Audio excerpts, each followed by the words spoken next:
నమస్తే, welcome to Neti Dhatri. నేను Pavan. Point to point with పవన్‌ల ఇది సరికొత్త సంచికలో నేటి ధాత్రిలో ప్రచురించిన కొన్ని ముఖ్యమైన అద్భుతమైన అంశాలను చూద్దాం ఈరోజు. ముఖ్యంగా ఈరోజు శ్రీ సంత్ సేవలాల్ జయంతి ఉత్సవాలు. లంబాడాల ఆరాధ్య దైవం సేవలాల్ గురించి చెప్పాలంటే ప్రపంచ దేశ చరిత్రలో ముఖ్యంగా మన ఇండియన్స్ స్వాతంత్రం కోసం బ్రిటిష్ వారి మీద పోరాడే సమయంలో బ్రిటిష్ వారి మీద మొట్టమొదటిసారిగా తిరుగుబాటు చేసింది లంబాడా బిడ్డలు. అలాంటి లంబాడా బిడ్డల చరిత్ర తెలిస్తే వాళ్ళంతా గూస్బంప్స్ వస్తాయి. అలాంటి లంబాడా బిడ్డల ఆరాధ్య దైవం సేవలాల్ మహారాజ్ యొక్క 286వ జయంతిని ఈరోజు జరుపుకుంటున్నారు ప్రపంచవ్యాప్తంగా. ఒక తెలంగాణ తెలుగు రాష్ట్రాలను కాదు, ప్రపంచవ్యాప్తంగా లంబాడా బిడ్డలు లక్షల్లో ఉన్నారు ప్రతి స్టేట్లో. బ్రిటిష్ వారిపైన పోరాటం సమరశంఖం మోగించింది మొట్టమొదటిసారిగా. ఏ కులం కాదు, మొట్టమొదటిసారిగా బ్రిటిష్ వాళ్ళపైన తిరుగుబాటు చేసింది లంబాడా బిడ్డలు. అలాంటి లంబాడా బిడ్డల యొక్క ధైర్య సాహసాలు కొనియాడాలంటే ఎంతో గొప్పగా ఉంటుంది వాళ్ళ ధైర్య సాహసాలు. వాళ్ళ కట్టుబొట్టు, వాళ్ళ వేషధారణ, వాళ్ళ భాష అద్భుతంగా ఉంటాయి. ఎందుకంటే లంబాడాల యొక్క జీవన శైలి ప్రపంచంలో ఏ జాతికి లేదు. అలాంటి అద్భుతమైన గొప్ప జాతి లంబాడా జాతి. మరి బ్రిటిష్ వారిపైన ఆ రోజుల్లోనే పోరాటం చేశారంటే వారి యొక్క ధైర్యాలు, వారి యొక్క కండబలాలు, వారి యొక్క గుండె ధైర్యాలు మామూలు కాదు. బ్రిటిష్ వారిపైన పోరాటం సాగించాలంటే ఆ రోజుల్లో భయపడేవారు జనాలు. అలాంటిది మొట్టమొదటిసారిగా బ్రిటిష్ వారిని ఎదిరించి పోరాటం కొనసాగించింది లంబాడా బిడ్డలు. ఇది గర్వంగా చెప్పుకోవాలి మనం. అలాంటి జాతి యొక్క ఔన్నత్యం ప్రపంచ దేశానికి మనం చెప్పాలి, గర్వంగా చెప్పాలి. ఎందుకంటే స్వాతంత్రం కోసం పోరాడిన వీరోచితులు లంబాడా బిడ్డలు. వారి యొక్క ఔన్నత్యాన్ని ఎంత కొనియాడినా తక్కువే. వారి యొక్క ధైర్య సాహసాలను, వారి యొక్క పోరాట ప్రతిమలు ఎంత చెప్పినా తక్కువే. జై సేవలాల్. అమెరికా భారత్ ద్వైపాక్షిక బంధం మరింత బలోపేతం.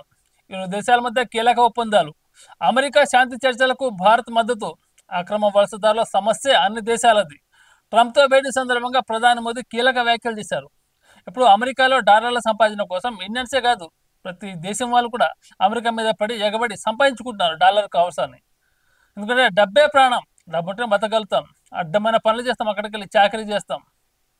డబ్బు కోసం ఏమైనా చేశారు. కొంతమంది మన ఇండియన్స్ కూడా వెళ్ళారు అమెరికాకు. కానీ అక్కడ చదువు పేరుతో వెళ్ళి పార్ట్ టైం జాబ్ అనేది క్యాంపస్లోనే చేయాలి అక్కడ. అది అమెరికా యొక్క రూలు. కానీ మన వాళ్ళు ఏం చేస్తారు, అత్యుత్సాహంతో క్యాంపస్ని వదిలిపెట్టేసి అటు కాలేజ్ అయిపోగానే బయటకు వచ్చి షాపింగ్ మాల్లా, లేకపోతే పెట్రోల్ బంక్లా, లేకపోతే హోటల్స్లా, రెస్టారెంట్లా అలాంటి చోట పార్ట్ టైం జాబ్ చేసుకుంటూ బతుకుతున్నారు. అలాంటి వారిపై ట్రంప్ కొత్తగా ప్రమాణ స్వీకారం చేయగానే వారిపై యుద్ధం ప్రకటించారు. ఎందుకంటే బయట దేశీయులు ఇక్కడికి వచ్చి ఆర్థికంగా బలపడుతుంటే మనం ఎందుకని. అందుకని అక్రమ వలసదారులపై ట్రంప్ కొరడా జులిపించి ప్రతి చోట, ప్రతి మార్కెట్లో, ప్రతి షాప్లో ఎక్కడైతే పనిచేస్తున్నారో అందరినీ క్షుణ్ణంగా తనిఖీ చేసి అక్రమంగా ఉంటున్న వాటిని ఖచ్చితంగా బయటికి పంపించేసేయాలి. లేకపోతే జైలు శిక్ష గడపాల్సి వస్తుంది. ఒక్కసారి అమెరికాలో జైలు జీవితం గడిపితే అతని జీవితం నాశనం అయిపోయినట్టే.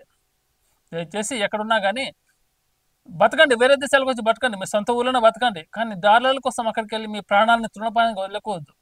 ఎందుకంటే ప్రాణాలు అన్నిటికీ ముఖ్యం. బతుకుంటే ఏదైనా చేయొచ్చు. అమెరికాలో కఠినమైన రాజ్యాంగం ఉంటుంది, కఠినమైన శిక్షలు ఉంటాయి, అమలు చేస్తారు వాళ్ళు. ఎందుకంటే అక్రమ వలసదారులు అనేవి అమెరికాలో విపరీతంగా పెరిగిపోయింది.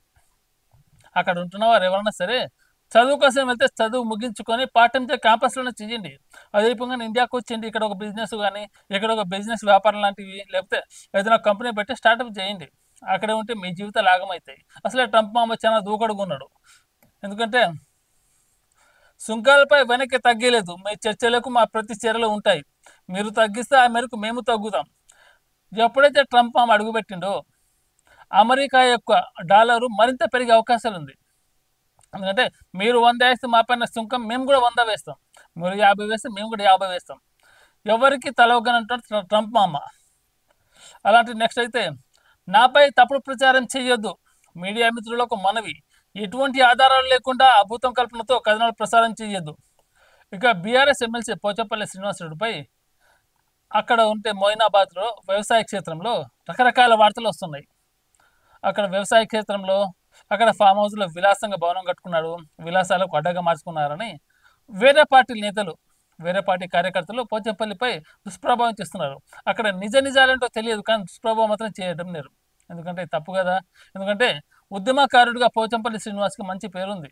ఉద్యమకారుడిగా పోచంపల్లి శ్రీనివాసు ఉద్యమ కాలం నుంచే బీఆర్ఎస్ పార్టీతో ఉన్నారు, ఎమ్మెల్సీగా కూడా ఉన్నారు ఇప్పుడు. అయితే తన వ్యవసాయ క్షేత్రంలో విలాసవంతమైన భవనాలు కట్టుకున్నారని, ఆ భవనంలోనే విలాసాలకు అడ్డగా మార్చుకున్నారని వేరే పార్టీ నేతలు తీవ్రంగా ఆరోపణలు చేస్తున్నారు. దాంట్లో నిజాలు ఎంతున్నా తెలియదు కానీ ఇలాంటి తప్పుడు ప్రచారం నా మీద చేయొద్దని దయచేసి పోచంపల్లి శ్రీనివాస్ గారు కోరుకుంటున్నారు. ఎందుకంటే నిజాలు తెలిసి ఆరోపణలు ఎదుర్కోవడానికి సిద్ధంగా ఉన్నాను. అక్కడ నిజాలు లేనప్పుడు నేను వాళ్ళకి సమాధానం చెప్పాల్సింది ఏంటంటే, ఇంకోటి ఏంటంటే అక్కడ అక్కడ జరిగిన సంఘటనకు నాకు ఎలాంటి సంబంధం లేదు. సంఘటన జరిగిన రోజున హైదరాబాద్లో కూడా లేను. వరంగల్లో ఎల్లమ్మ పండుగ కార్యక్రమం ఉన్నాను. రాజకీయంగా నన్ను ఇబ్బంది పెట్టడానికి కొందరు నాపై దుష్ప్రభావం మొదలుపెట్టారు. నేను భూ యజమానిని కావడం వల్ల పోలీసులు నాకు నోటీసులు జారీ చేశారు. నేనే అందుకు సంబంధించిన వివరాలను ఇస్తాను. పోలీసులు విచారణకు సహకరిస్తాను.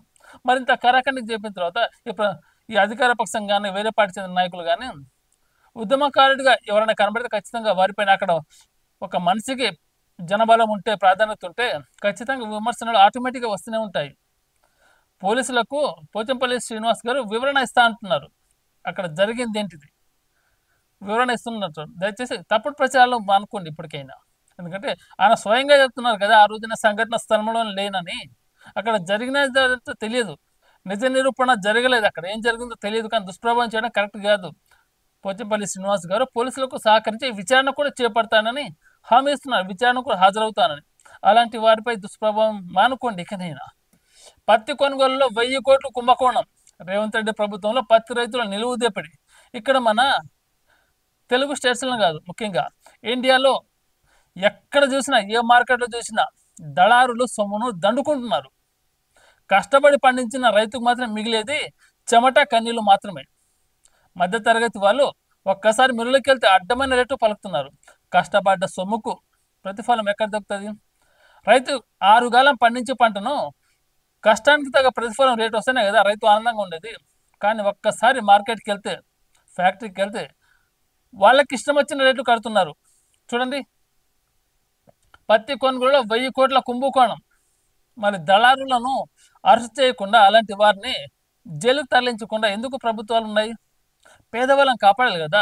రైతును కాపాడితేనే కదా దేశం బాగుంటుంది, రాష్ట్రాలు బాగుంటేవి. రేపటి రోజు రాష్ట్రానికి, దేశానికి అన్నం పెట్టే రైతే కదా. అలాంటి రైతును ఈ విధంగా నిలువుగా దోపిడీ చేస్తుంటే పోలీసులు, ప్రభుత్వ అధికారులు ఏం చేస్తున్నారు? రాజకీయ నాయకులు అలాంటి దళారులను ప్రశ్నించరా? సామాన్యులు అయితే భయపడతారు. కానీ నీతి నిజాయితీగా 6 కాలం కష్టపడించిన పంటను రైతు ఇలా అమ్ముకుంటుంటే 1000 కోట్ల కుంభకోణం అంట. ఇక్కడ మాజీ బీఆర్ఎస్ ఎమ్మెల్యే చెప్తున్నారు. నర్సంపేట మాజీ బీఆర్ఎస్ ఎమ్మెల్యే పెద్ద సుదర్శన్ రెడ్డి ఆరోపణలు చేస్తున్నారు. మరి ఆరోపణలు నిజమో కావో ఒకసారి ఎంక్వైరీ చేస్తున్నాయి కదా. ఎంక్వైరీ చేయండి, రైతులకు అండగా ఉండండి, రైతుల పక్షాన ఉండండి. స్థానిక సంస్థల యూత్ కాంగ్రెస్కు ప్రాధాన్యం. పార్టీ కోసం పనిచేసే వారికే పదవులు ఇస్తాం. ప్రధాని మోదీ అసలు బీసీఏ కాదు. ఇంకా తెలంగాణ యంగ్ డైనమిక్ ముఖ్యమంత్రి రేవంత్ రెడ్డి గారు ఆరోపణలు చేస్తున్నారు. తెలంగాణలో రాబోయే రోజుల్లో స్థానిక సంస్థల ఎలక్షన్స్, అంటే పంచాయతీ ఎలక్షన్స్ రాబోతున్నాయి. మరి పంచాయతీ ఎలక్షన్స్ అయితే పార్టీ కోసం పనిచేసే వారికి పదవులు ఇస్తాం. ముఖ్యంగా యూత్ కాంగ్రెస్కు ప్రాధాన్యం ఇస్తాం. ఇది చాలా మంచి మాట, ఇది చాలా గొప్ప పని. ఇది యూత్కు ప్రాధాన్యత ఇవ్వండి.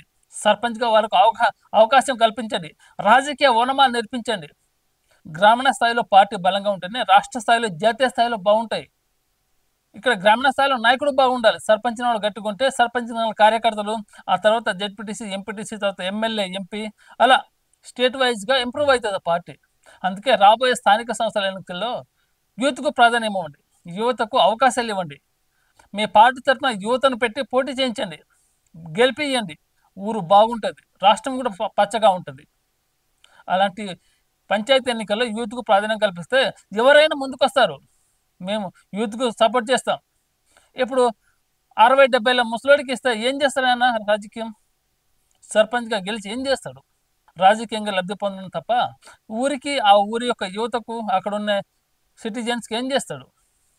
అందుకే రాబోయే స్థానిక సంస్థల ఎలక్షన్లో యువతకు ప్రాధాన్యం కట్టండి, యువతకు పట్టం కట్టండి. అప్పుడే పార్టీలు కూడా బాగుంటాయి.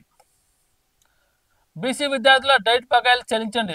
రెసిడెన్షియల్ కాలేజీలుగా 2 బీసీ సంక్షేమ బాలికల పాఠశాలలు. అప్గ్రేడ్ సబ్ కమిటీ నివేదిక ఆధారంగానే బీసీ రక్షణ చట్టం. అవసరం మేర మరిన్ని దోపిఘాట్ల నిర్మాణం. బీసీ సంక్షేమ శాఖపై సమీక్షలో సీఎం చంద్రబాబు. ఇక ఏపీలో కూటమి ప్రభుత్వం ఏర్పడిన తర్వాత నెమ్మదిగా అడుగులు వేస్తుంది అభివృద్ధి వైపు. ఒక్కొక్క ప్రణాళికను సిద్ధం చేసుకుంటారు. గతంలో వైసీపీ నాయకులు చేసిన పరిపాలన నిర్వీర్యం మొత్తం రాష్ట్రాన్ని సంక్షోభం వైపు నెట్టించింది వైసీపీ ప్రభుత్వం చేతగాని అసమర్థ పరిపాలనతోటి. కూటమి ప్రభుత్వం అధికారంలో రాగానే ఇటు చంద్రబాబు నాయుడు గారు అటు డిప్యూటీ సీఎం పవన్ కళ్యాణ్ గారు హయాంలో ఒక్కొక్కటి అడుగేస్తుంది నిమ్మలంగా. ఎందుకంటే గతంలో వైసీపీ వాళ్ళు చేసిన తప్పులు ఈసారి కూటమి ప్రభుత్వం చేయదలుచుకోలేదు. వాళ్ళ చేతగాని పరిపాలనతో రాష్ట్రాన్ని చిన్నాభిన్నం చేస్తే ఆ చిన్నాభిన్నమైన దాన్ని నెమ్మదిగా అతుక్కుంటూ తీసుకొస్తున్నారు. రాష్ట్రాన్ని అభివృద్ధి వైపు ప్రణాళికబద్ధంగా ముందుకెళ్లడంగా సాగుతున్నారు. మరి అలాంటి నాయకులు విజన్ ఉన్న లీడర్ కావాలి మనకు. చంద్రబాబు నాయుడు గారు, పవన్ కళ్యాణ్ గారు, ఇంకా చాలామంది రావాలి. ఎప్పుడైతే విజన్ ఉన్న నాయకుడు ఉంటే అప్పుడు రాష్ట్రం బాగుంటుంది, దేశ ప్రజలు కూడా బాగుంటారు. ఇక స్వచ్ఛాంధ్ర మిషన్లో ప్రతి పౌరుడు భాగస్వామి కావాలి. పని ప్రాంతాల్లో పరిశుభ్రతను ఒక బాధ్యతగా తీసుకోవాలి. స్వచ్ఛాంధ్ర అనేది మనందరి కార్యక్రమం. పీసీబీ గాలి నాణ్యతను పరిశీలించాలి. నెట్ జీరో కార్యక్రమం అమలు చేయాలి. 14 ఇండికేటర్స్ ఆధారంగా జిల్లాలకు ర్యాంకులు. ఇక్కడ స్వచ్ఛాంధ్ర అనేది మన నీట్గా ఉండడం కాదు, మన నీట్గా ఉంటూ మన చుట్టుపక్కల కూడా నీట్గా ఉంచాలి.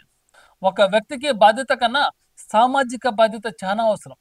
ఎప్పుడైతే సామాజికంగా ఒక వ్యక్తికి బాధ్యత ఉంటుందో అప్పుడు ఆ ఊరు బాగుంటుంది. స్వచ్ఛాంధ్ర మిషన్ను ప్రతి పౌరుడు బాధ్యతగా తీసుకోవాలి. అప్పుడే కదా మన ఇంటిని ఎంత నీట్గా ఉంచుకుంటే ఆ కాలనీ బాగుంటుంది, ఆ జిల్లా బాగుంటుంది, ఆ రాష్ట్రం బాగుంటుంది, ఆ తర్వాత దేశం బాగుంటుంది. ఎక్కడ పడితే అక్కడ వ్యర్థాలను పడేయకండి. పరిసర ప్రాంతాలు ఎంత శుభ్రంగా ఉంటే మన ఆరోగ్యం కూడా అంత బాగుంటుంది. అలాంటి స్వచ్ఛాంధ్ర మిషన్ కార్యక్రమాన్ని ఏపీ సీఎం చంద్రబాబు నాయుడు గారు ఒక అద్భుతమైన విజయంతో తీసుకెళ్తున్నారు. దాన్ని ప్రతి ఒక్క యువత, ప్రతి ఒక్క కార్యకర్త, ప్రతి ఒక్క మంచి బాధ్యతగా తీసుకోవాలి. బాధ్యత ఉంటేనే ఆ రాష్ట్రం, ఆ సమాజం బాగుంటుంది. విశాఖ స్టీల్ ప్లాంట్ అభివృద్ధిపైన దృష్టి, ప్రైవేటీకరణ ఆలోచన కేంద్రానికి లేదు. మరోమారు స్పష్టం చేసిన కేంద్ర మంత్రి శ్రీనివాస్ వర్మ. ఇక ఆంధ్రుల హక్కు, ఆంధ్రుల ఉక్కు అని చెప్పేది విశాఖ స్టీల్ ప్లాంట్. అందరి దృష్టి దానిపైన ఉంటుంది. గతంలో వైసీపీ నాయకులు చెప్పిన మాటలు కేంద్ర ప్రభుత్వం మెడలు ఉంచుతాం, ప్రధాని మోదీని కిందకు దించుతామని ప్రగల్భాలు పలికారు. కానీ అక్కడ జరిగేది లేదు. ఎందుకంటే ఆయన పైన చాలా కేసులు ఉన్నాయి. ఎప్పుడైతే విశాఖ స్టీల్ ప్లాంట్ గురించి ఆయన వివరిస్తారో, బయటికి తీస్తాడో, ఆయన మీద ఉన్న లెక్కల బొక్కలను తీసి మళ్ళీ జగన్ జైల్లో వేసే అవకాశాలు అయితే స్పష్టంగా ఉన్నాయని మాజీ ఏపీ సీఎం జగన్ గారు అధికారంలో ఉన్న రోజులు ఈ విశాఖ స్టీల్ ప్లాంట్ని కంప్లీట్గా మర్చిపోయారు. ఎందుకంటే ఆంధ్రుల ఉక్కు హక్కు అది, ఆంధ్రులకు గుండకాయ లాంటిది అది. అలాంటి విశాఖ స్టీల్ను ప్రైవేటీకరణ చేస్తే అందులో పనిచేస్తున్న చాలా మంది కార్మికులు ఇబ్బంది పడతారు. ఎందుకంటే ఎన్నో సంవత్సరాల నుంచి వాళ్ళ జీవనోపాధి విశాఖ స్టీల్ ప్లాంట్. అలాంటి ఆంధ్రప్రదేశ్ యొక్క హార్ట్ లాంటిది అది.